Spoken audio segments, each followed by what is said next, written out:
Today, we are honored to have Assemblywoman Young Kim as our first guest, and it is a very special privilege to have you here. And thank you very much for opening your office. Thank you. I understand that you are first Korean Americans elected to the Assembly as a Republican. And so the day that you've been elected, the entire Korean community was in jubilations. And we are so excited with that feelings are still with us. Thank you. So again, that is a privilege to have a chance to talk to you. And since you become Assemblywoman, I'm sure that your life has changed quite a bit. So could you tell us how your life has been changed since you have been sworn in as a Assemblywoman? Sure. First of all, I would like to thank the Korean American community and my family, everybody in the community who have helped me to get to Sacramento to be the first Korean American Republican woman to serve not only the 65th Assembly District, but to be the first Asian American to serve this area from North Orange County. It's such a privilege to be able to do that when you consider there are 80 of us in the State Assembly, and to be able to serve as the only Korean American currently in the legislature. Mm-hmm. So I know this is something that I take very, very seriously. And since I've been elected, I can't believe it's already been over a year, and I'm serving in my second year. But I've spent the first year and a half almost making sure that I reflect and be the advocate and the voice of not only my district, but to represent the entire Korean American community. Since I'm the only Korean American right now, I feel like I have this moral obligation to do well and go the extra mile to show that Korean Americans can excel in politics and also show the community pride. And so I do everything I can when I'm in Sacramento, working on bills, reviewing the bills, legislating the way that my district wants me to. But at the same time, whenever I come back to the district on the weekends, I try to attend as many events possible because I know where I stand. My people, my district has sent me to Sacramento to be their representative, but they also want to see their representative still engaged and talk to them and find out what concerns and issues are important to them. So that's what I've been doing. At the same time, the last year, and especially as we began the second year of my first term, I am focusing a lot on legislation that I've identified as important in the 65th district. In my district in Orange County, the homelessness issue is a very prevailing issue. So I wanted to focus on 2016 with legislation that will be helpful and focus on those areas. So let me talk about one very important legislation. I believe it would be also important not just for our community but throughout the state of California. There are about 289 or almost 290,000 homeless people throughout the state of California. Of those, I found that there are 19,000 in Orange County. Of those, there are about 8,600 homeless people, especially among the youth, homeless youth, in my own 65th Assembly District. Now that's about 7% of the entire homeless youth population from state of California, and 45% of the entire Orange County homeless youth in population that reside in my district. Now that alone calls for someone like me to pay attention and find a legislative solution, which is why I introduced my bill AB 1699. We do a lot and we talk a lot about solving the homelessness issue in our communities and in our county and the state. But what are we really doing to tackle the issue of prevailing homeless youth? So my legislation, one, brings attention to the homeless youth, and two, we're asking the Office of Emergency Services in their projects to do outreach and come up with more programs to tackle the homeless youth. So we will be asking for about additional $25 million to come up with programs that would be specific to handle this issue. I feel that if we take care of the homeless youth early on, we will be able to prevent these homeless youth from becoming homeless adults. So we need to tackle the problem from all different angles, helping them to transition from streets into loving environment, safe places. So we're asking in this legislation to provide the temporary youth shelter from about 24 months to 36 months. And we provide more education and training, vocational training as well, so we can teach them the skills they need to be ready for the workforce in the job market and so forth. We can talk about more details, but again, I just wanted to let you know that is one of my key legislative priorities for me in 2016. As you know that this Assembly Bill 1699 is already in the national news. So I read it on the CNN and then also the Google's news. There's your names appeared that as the lady who presented this issue to the nationwide. So I really hope that my colleagues in the Assembly and also in the Senate will see the same need as I have identified and help me pass through that legislation. Good. Thank you. Well, can I talk about sure. one more legislation? That's very important, especially there is a bill that I just introduced, AB 1718. This is a bill to protect elders from being or continuing to be victims of financial abuse. Senior citizens live on a very limited income, yet they are more vulnerable for financial abuses. So my legislation allows or gives the option to judges to prosecute these individuals to prey upon the vulnerable senior population when they commit financial crimes against them.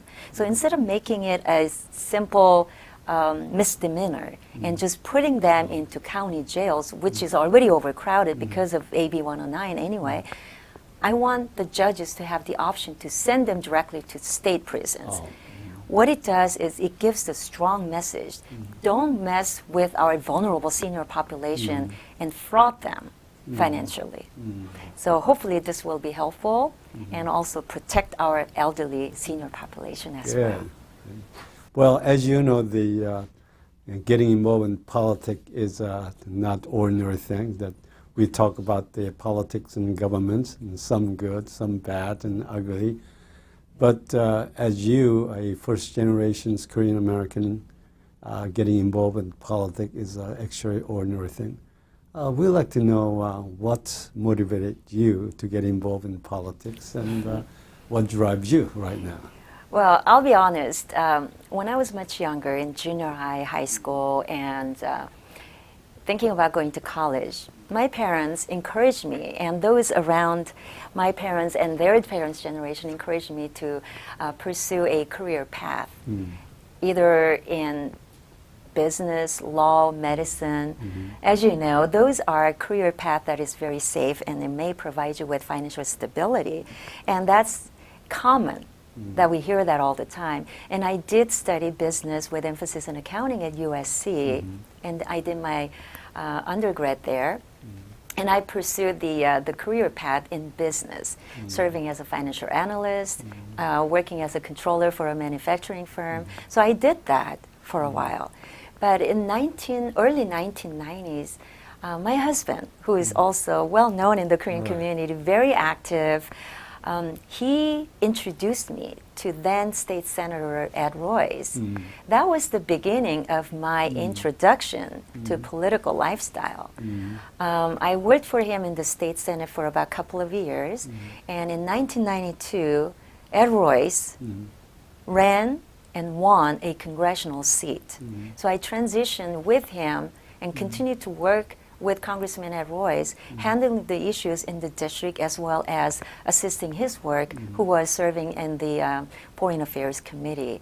That gave me an unprecedented opportunity to not only work on issues at the domestic level, but at the international level. And as a Korean American, Congressman Ed Royce, who paid so much attention to U.S.-Asia relations and putting me in charge as Director of Asian Community Relations and also as Asian Affairs Director.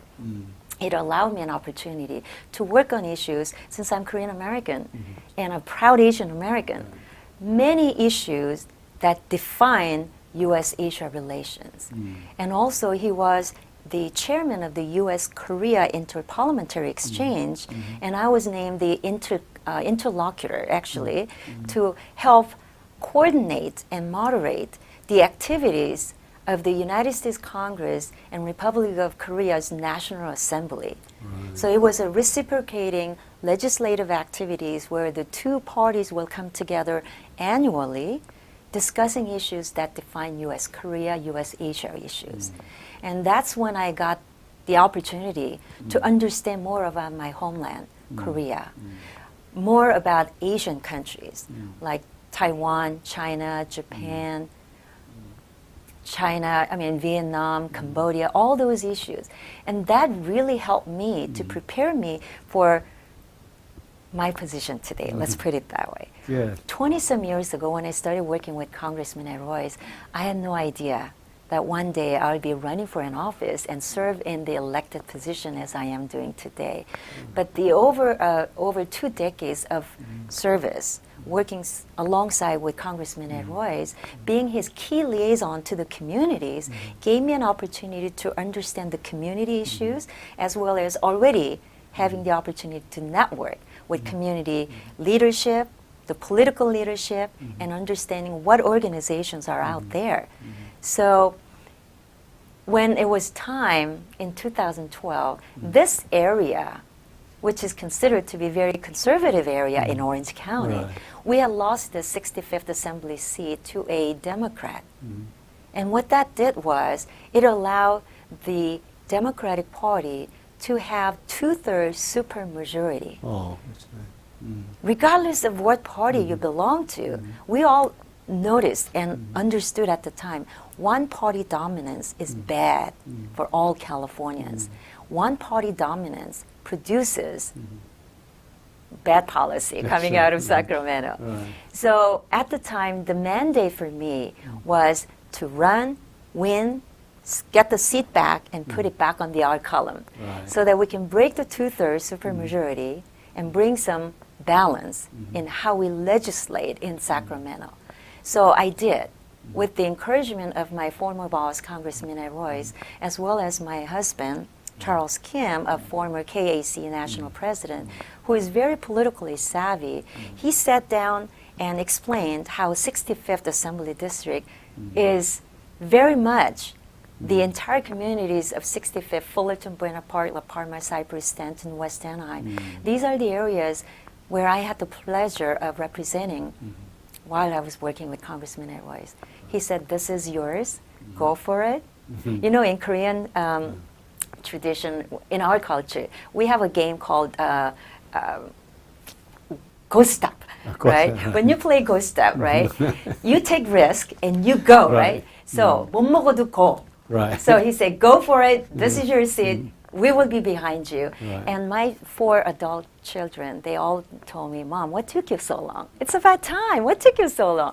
So with that kind of blessing, I said, I'm going to do it. So my family was all in. We worked really hard, and that's how I got into politics.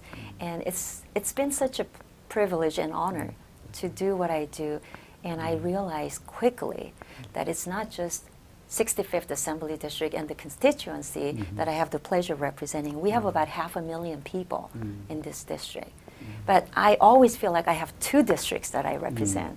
It's the 65th Assembly District, and I also have the Korean community, the entire Asian community, as my 2nd district that I represent. I have this moral obligation to do well so we can all excel as hyphenated Americans to do our job to make America great. Good. Congressman Ed Royce is a good friend of our Korean communities here, and you have worked very hard. What have you learned from him about the politics in general? Well, it's all about people relationship. He is a very hard worker. He's in his 22 years, we're going on 23. He's serving in his 12th term, and that's tremendous. But every time he runs, which he has to run every 2 years like I have to, he runs like he's running for the very first time.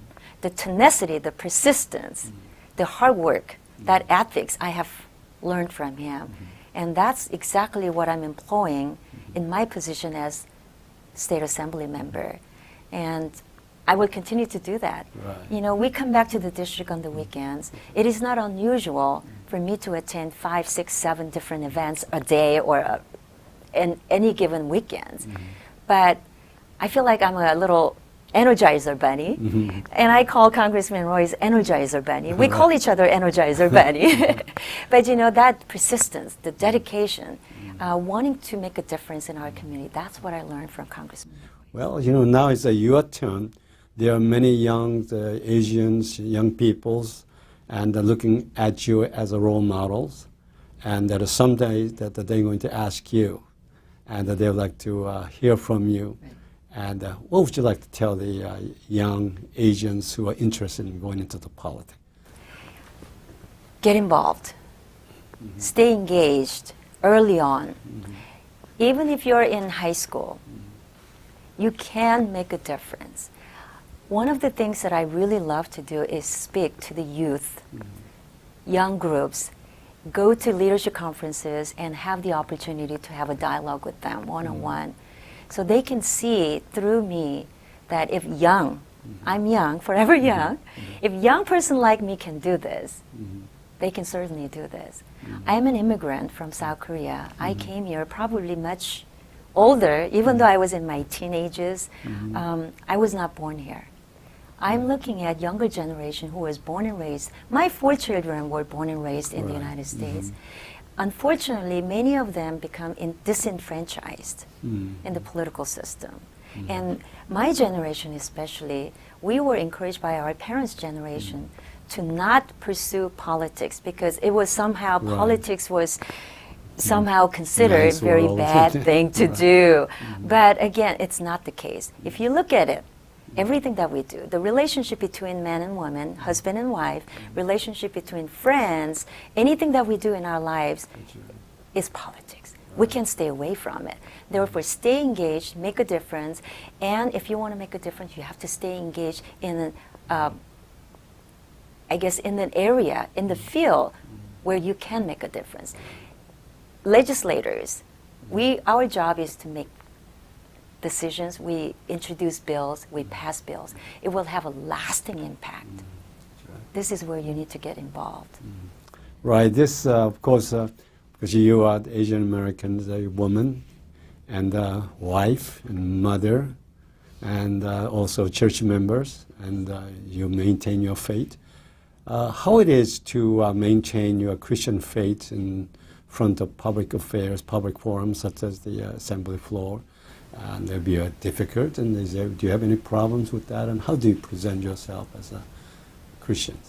You know, one of the reasons why I also wanted to get into politics, instead of turning away from it, because some people think that because you've worked with a member of Congress and you've been in politics for over 2 decades, aren't you tired of it?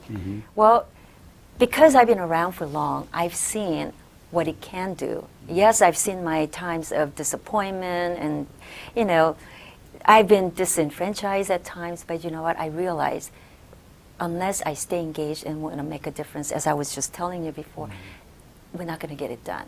And also, as a Christian, I felt a moral obligation to get involved. We need more Christian legislators who can legislate and make a difference. When we address 2,000, 3,000, 4,000 bills every year, we need to have a sound mind, especially seeking God's wisdom and discernment so we can make the right decision. And I felt that that's the time that God had shown me, this is the time. Young Kim, go and do it. Make a difference. So when I was running for office, I relied on God's wisdom, and I asked my friends around me to form a prayer intercessory team. So I started my campaign in prayer. Throughout the campaign period, I had a weekly prayer meeting, and they prayed for me. And it continued on as I won the seat. So first thing I did was I went to the community and the leadership in the faith community. Would you come and pray for me as I begin my first term? Right. Yeah. And they responded. And they came to Sacramento in my first year. We prayed in the state capitol in Korean. Right. that was the beginning of my year in State Assembly, and I wanted to continue that. So this year alone, in 2016, I asked again if you could come to Sacramento and pray with me. And more state legislators, my colleagues, attended this prayer session. And ever since, you know what? Changes are happening in our state capital. On a weekly basis, anywhere from 7 to 10 of us get together on a weekly basis and we pray. We ask for God's guidance and wisdom and direction. We talk about different bills and how we're going to make decision based on it, but at the end of the day, we know we didn't get there because we're better than anybody, but we got there. It's not I, but God that allowed us and directed us. He led our path to be where we are. So anytime I see it, you probably saw me here saying this, 80 of us on the Assembly and 40 of us in the State Senate, we were chosen by God to do something at this particular time. So I practice that every single day. Yeah, I had to say amen to that. Amen. Well, the time is already gone, and we wish we have more time. But I'm so happy that we are able to say and what we need to say. But at the same time, I hope that we have another opportunity to continue on some discussion. And I'd like to thank all of you that are watching this program. But I'd like to really thank you for giving us a time and honor to be here with you. Thank you for the opportunity to talk about my work, talk about my faith. It is so needed. And I really challenge the viewers out there, especially I want to speak to the youth. Amen. In today's generation. Don't give up. Let's work hard. As Korean Americans, as Asian Americans, we have a moral obligation to help America, a great country that it is. So I want to thank you for having me on your program. Thank you very much, and it's so honor to have you. Thank you. And then we will see you again. Thank you. Okay? God bless. God bless you too.